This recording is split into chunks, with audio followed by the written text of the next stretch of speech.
আদেও কি আসতে চলেছে ডাব্লিউবিসিএপির merit list? 2025 HS pass out স্টুডেন্টদের কলেজে ভর্তি প্রক্রিয়া কবে শুরু হতে চলেছে? আবারও কি বাড়ানো হতে চলেছে ডাব্লিউবিসিএপির অ্যাপ্লিকেশন ডেট? হ্যাঁ জানি, এই প্রশ্ন শুধু আমার নয়, এই প্রশ্ন তোমাদের সকলের মনের প্রশ্ন।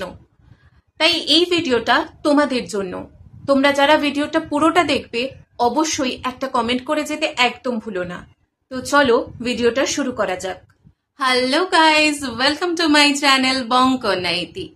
বঙ্কনাইতির আরেকটা নতুন ভিডিওতে তোমাদের সবাইকে অনেক অনেক স্বাগত। হ্যাঁ জানি অনেকটা দেরিতে ভিডিও আসলো, কিন্তু এই ভিডিওটা এই মোমেন্টে খুব দরকার ছিল, তাই আমি দেরি না করে চটপট তোমাদের জন্য ভিডিওটা নিয়ে আসলাম।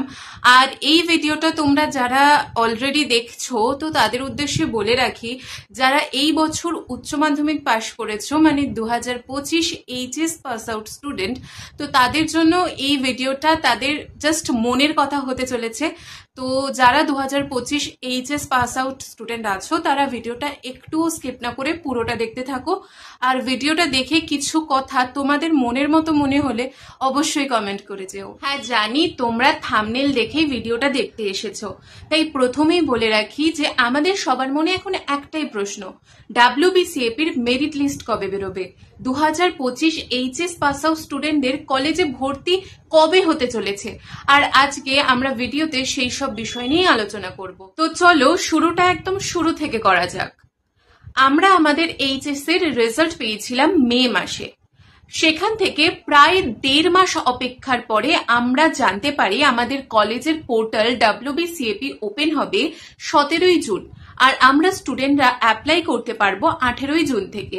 তারপরে যথারীতি আমরা অ্যাপ্লাই করার পরে আমাদের কাছে নোটিশ আসে যে এই অ্যাপ্লিকেশন নাকি চলবে 1 জুলাই অবধি। ঠিক আছে, সেটা অবধি মেনে নিলাম। 1 জুলাই থেকে ওই ডেটটা এক্সটেন্ড করা হয় 15ই জুলাই অবধি। আর আমরা ফের নোটিশ পাই যে 15ই জুলাই অবধি নাকি ডাব্লিউবিসিএপির কলেজ পোর্টালে অ্যাপ্লাই করা যাবে। কিন্তু এখন যে খবরটা আমরা পাচ্ছি বিভিন্ন সোশ্যাল মিডিয়া প্ল্যাটফর্মের থ্রুতে, সেটা হলো 15ই জুলাই নাকি এই ওবিসি মামলার একটা হায়ারিং ছিল কোর্টে, যেখানেই নাকি ফাইনাল রেজাল্ট আউট হতে চলেছিল যে ফাইনালি ওবিসি মামলাটা নিয়ে কি হবে, কলেজের ভর্তি কবে শুরু হবে। কিন্তু এখনো যেটা জানা যাচ্ছে সেই ডেটটা নাকি ক্যান্সেল হয়েছে, যার জন্য নাকি ডাব্লিউবিসিএপির কলেজ পোর্টালে অ্যাপ্লাইয়ের ডেট আরো এক্সটেন্ড হতে চলেছে। মানে সত্যি জাস্ট তোমরা একবার ভেবে দেখো, আমরা আমাদের পরীক্ষা দিয়েছি সেই মার্চ মাসে, সেখান থেকে মার্চ, এপ্রিল, মে, জুন, জুলাই, অলরেডি 4 মাস আউট। আমরা আমাদের জীবনে 4 মাস অলরেডি লেটে রান করছি। আমরা যারা এখনো সরকারি কলেজের আশায় বসে আছি, যাদের আমাদের মতো, যাদের হয়তো আর্থিক সামর্থ্য বলা ভুল, যারা আমরা সরকারের ওপর সম্পূর্ণ আস্থা রাখি, আমরা যারা ভাবি যে সরকারি কলেজেও এখনো অবধি পড়াশোনা হয়, তাদের ভবিষ্যৎ নিয়ে কি ছিনিমিনি খেলা হচ্ছে না?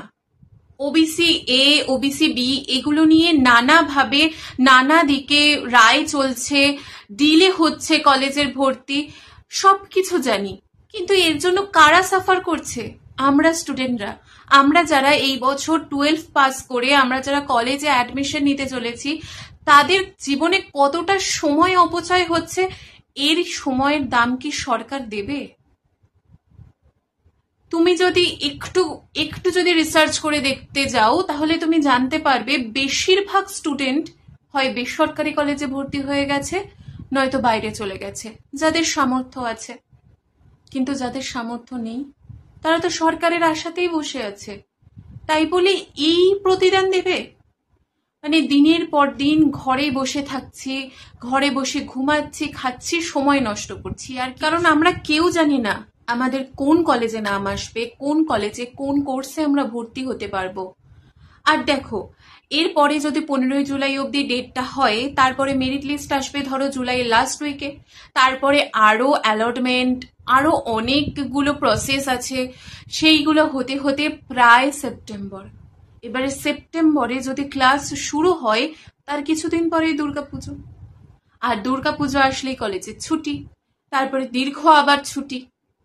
আর তারপরে যেই মুহূর্তে কলেজটা খুলবে সেই মুহূর্তে বলবে তোমাদের তো পরীক্ষা। সত্যি মানে চারিদিকে এত বিষয় নিয়ে এত প্রতিবাদ হচ্ছে, এই বিষয়টা নিয়ে কথা আমি সেরকম কাউকে বলতে দেখিনি। কিছু কিছু ভিডিও আমার ইনস্টাগ্রাম ফিডে আসে, কিন্তু আমার মনে হয় এই বিষয়টা নিয়ে আমাদের কথা বলা উচিত।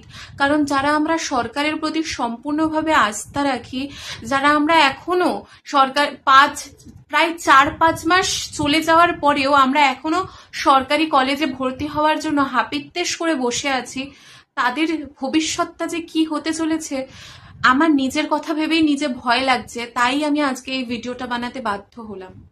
হ্যাঁ, আমি জানি আমি একা নই, তোমরাও এই জিনিসটাই সাফার করে চলেছ, আর তার জন্যই আজকে আমার এই ভিডিও। আমিও জানতে চাই তোমাদের মনের কথা, তাই তোমরা সবাই অবশ্যই আমাকে কমেন্ট করে জানিও তোমরাও কি ফেস করছো আর তোমাদের মনের কথাগুলো। আমি জানি না সত্যি আমাদের ভবিষ্যৎ কি হতে চলেছে, কিন্তু এই যে আমরা এত লেটে রান করছি তার ক্ষতিপূরণ কে দেবে? আমার বন্ধু বান্ধবরা যারা বেসরকারি কলেজে ভর্তি হয়েছে তাদের মধ্যে অধিকাংশ স্টুডেন্টের হয়তো কলেজ শুরু এই মাস থেকেই, এই সামনের সপ্তাহে তাদের কলেজের ফার্স্ট ডে। আবার অনেকে যারা বাইরে চলে গেছে পড়াশোনা করতে তাদের হয়তো ফার্স্ট সেমিস্টারও প্রায় শুরুর পথে, আর আমরা এখনো আমাদের কলেজে অ্যাপ্লিকেশন চলছে।